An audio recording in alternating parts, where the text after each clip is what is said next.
ورونه او خویندې دا تپوس کوي زما په ژوند کې مزه نشته او زما په ژوند کې خوند نشته او غمونه پکې ډېر دي سوچونه پکې ډېر دي یوې مسلې نه وزم په بله کې نښلم د هغې نه وزم په بله کې نښلم اخر به دې څه وجې زم وجې ډېرې دي خو په یو باندې دلته خبره کوو الله سبحانه وتعالی په سورة طه کې دا خبره کوي ومن أعرض عن ذكري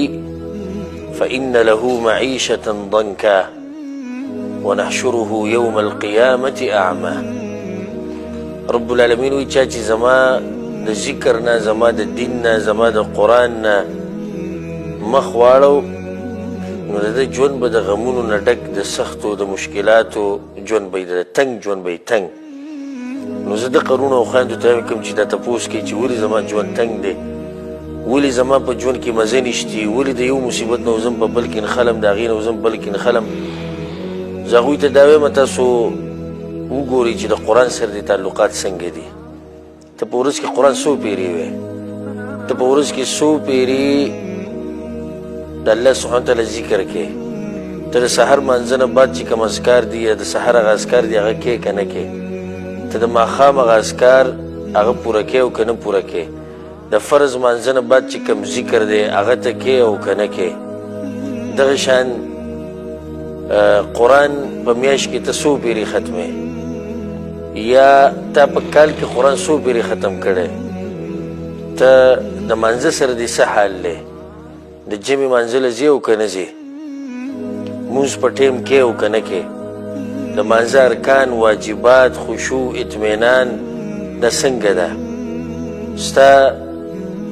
مسله د تهجدو سره څنګه ده تهجد مونځ ته کې او که نه کې دا ټولې مسلې به ته وګورې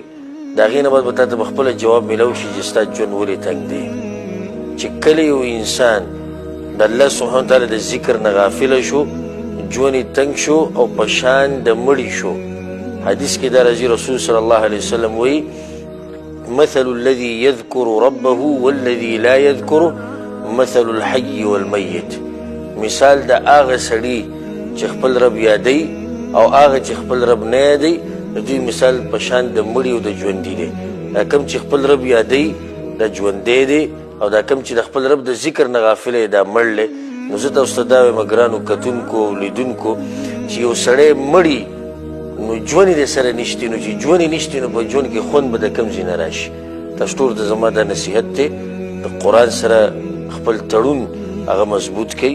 ذکر او اذکار د سحر او د ماښام د فرض منځه نه بعد دغه شان د استغفر الله ورد استغفر الله واتوب الیه دا ډېر وایي په مخه یې وایي دا ژبه بې عادت کوي سبحان الله وبحمده سبحان الله العظیم او داسې نور اذکار چې هغه مشهور دي په دې باندې ځان عادت کوي منځونه د جمع سره کوئ خیال ساتئ د ګاونډیانو د خپلو خپلوانو الله سبحانه وتعالی دې زموږ ژوند د خوشحالو نه ډک کړي او الله سبحانه وتعالی دې موږ د هر غم او مصیبت نه په امان کې ساتي